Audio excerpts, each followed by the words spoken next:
According to the Wall Street Journal, 76% of workers will experience a career interruption, such as a layoff, furlough, termination, medical leave of absence, or family leave, at some point in their careers. I'm Nicole Kaufman Dyess, and in the course of my 20 years working as an engineer, I've experienced two: one medical leave and one reduction in force. So I'm here today to share 12 tips about what you can do to prepare for a nearly inevitable career interruption. First, build your nest egg and alternate revenue streams.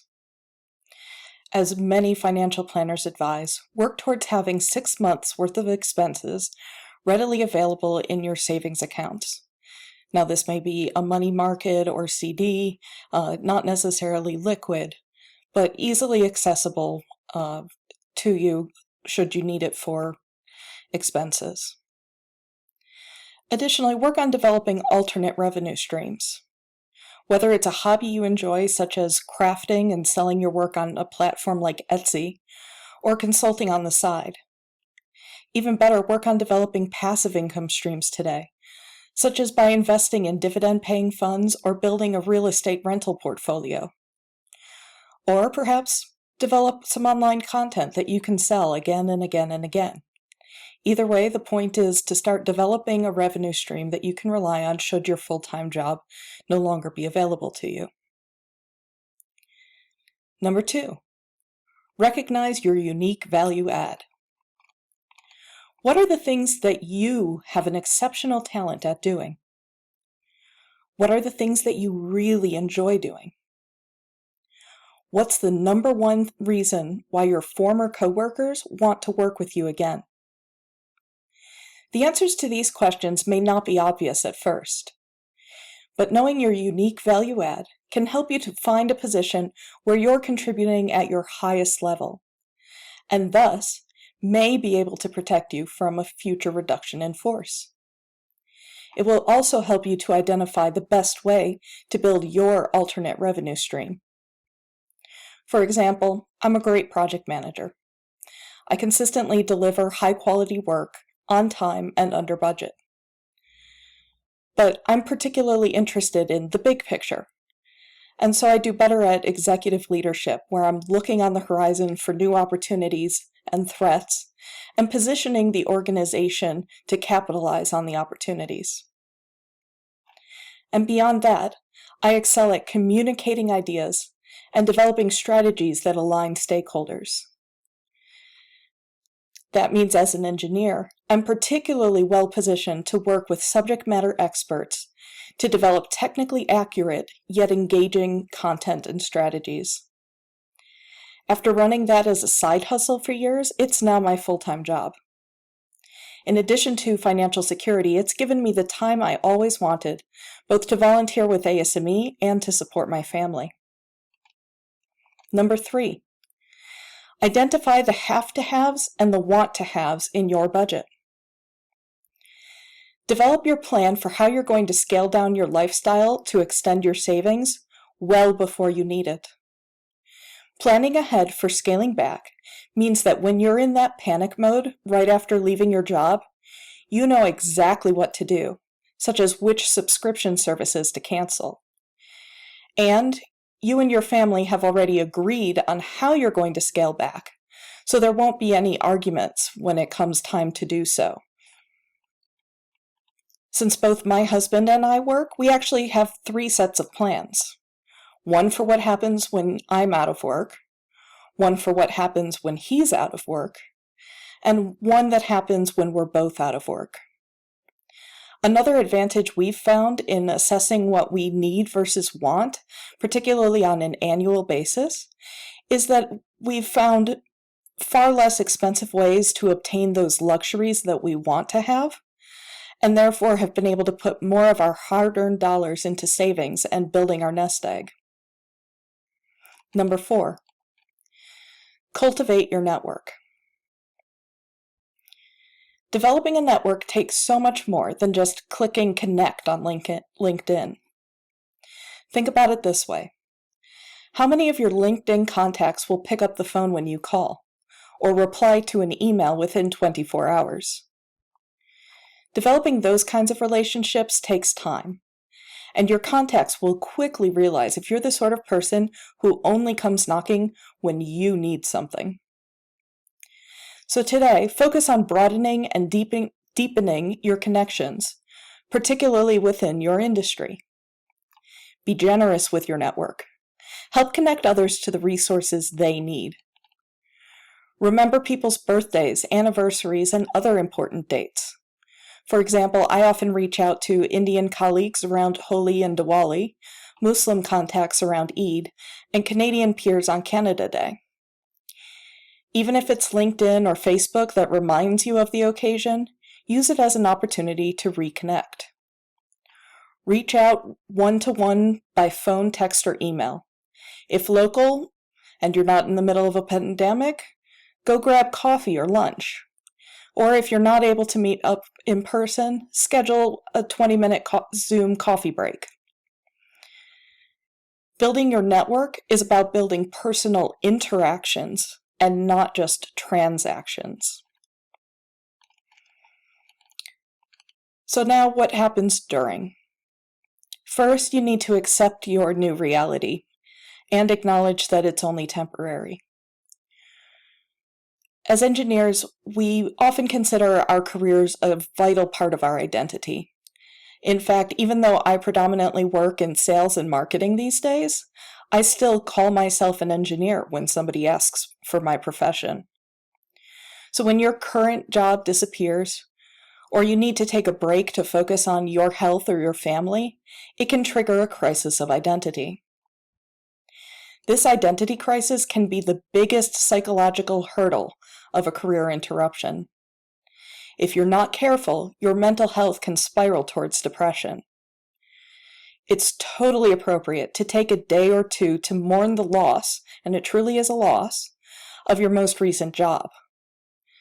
But if that grief starts to turn into something more, like depression, if it starts to drag on for weeks and weeks, or to impact your ability to do the general activities of daily life, please seek professional help. Only you can take responsibility for your own mental health. And until you take care of your own mental health, you won't be able to return to work. Focusing on the fact that this interruption to your career is only temporary will help to give you the resilience you need to get through this stage in your life. The more you can maintain a positive attitude during the career interruption, the better you'll handle the stress and be able to move on to the things you need to focus on. Which is number 2. Focus on what you can and need to do. Focusing on what you can control will help you to manage the inescapable anxiety that comes with career interruptions. I personally struggle with anxiety anyways, so I find it helpful to pray the Serenity Prayer. Lord, grant me the serenity to accept the things I cannot change, the courage to change the things I can, and the wisdom to know the difference. So what does that mean? First, switch to the appropriate have-to-have budget as quickly as you can, as in the same day or next day if at all possible. This will ensure you have the financial resources to endure the temporary interruption. Second, focus your attention on what needs to get done. If you are on family leave, taking care of your family is your number 1 priority. If you're out for medical reasons, view getting healthy as your full-time job. Then, and only then, if you have the bandwidth and are able to work, even just part-time, work on building your alternate revenue stream, or if your situation allows, obtain a temporary part-time position. Number 3, reflect on what gives you purpose. A career interruption is a great opportunity to gain perspective on the things you really like and dislike about your current career. It's also the perfect time to invest in new knowledge and skills and make a switch in careers if you're finding you're just not that into your former career anymore. Which leads to number 4, develop new knowledge and skills. Frankly, in this job market, if you're not moving forward, you're going to be left behind. So seek training and certifications to stay on top of your game if you plan to return to the same career and industry.